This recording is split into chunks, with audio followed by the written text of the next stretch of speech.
We're trying to get a non-binding referendum through the special session that will appear on the November ballot to let both the Democrats and Republicans express their preference for or against daylight saving time.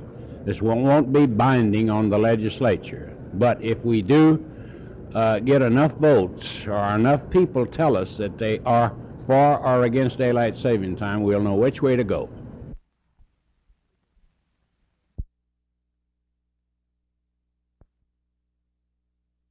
There's no groundswell among the blacks for a union with the whites.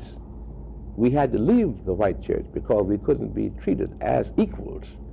And the black man resents anything that doesn't mean equality.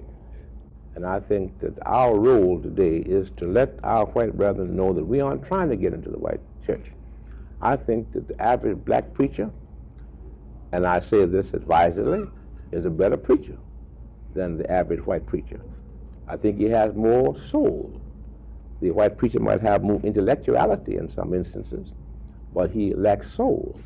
And if I had to choose between intellectual life and a life of the soul, I think I would take the life of the soul.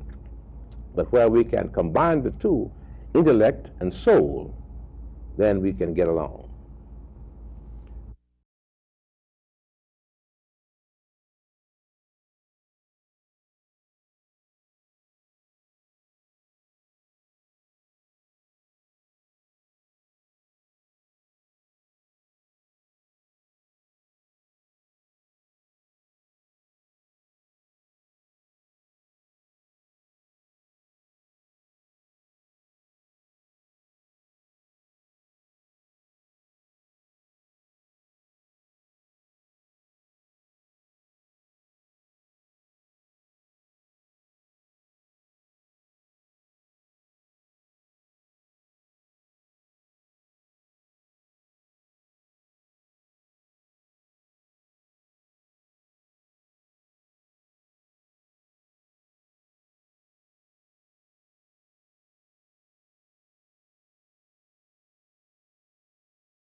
It was June 26, 1922, in a shack on top of the Dallas Morning News building. An unknown man threw a switch, and WFAA radio signed on the air.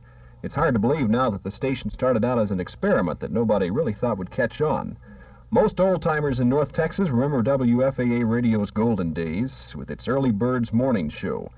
During the 1920s, the station broadcast from the Baker Hotel, and in its heyday, the station's home was this penthouse on top of the Santa Fe building. Several early bird stars are still with WFAA, including announcers John Allen and Norvell Slater and old-time songbird George Kent. Others went on to fame from the Santa Fe rooftop, including Dale Evans. In addition to its well-known local programs, the station carried the great network shows of the day, including Rudy Valley, Amos and Andy, and Kate Smith.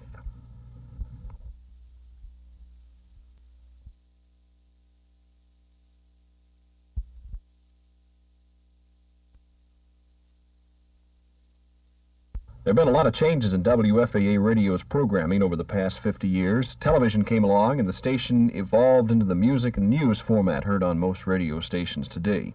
And given the tempo of today's society, WFAA radio will probably see plenty of other changes during its next 50 years.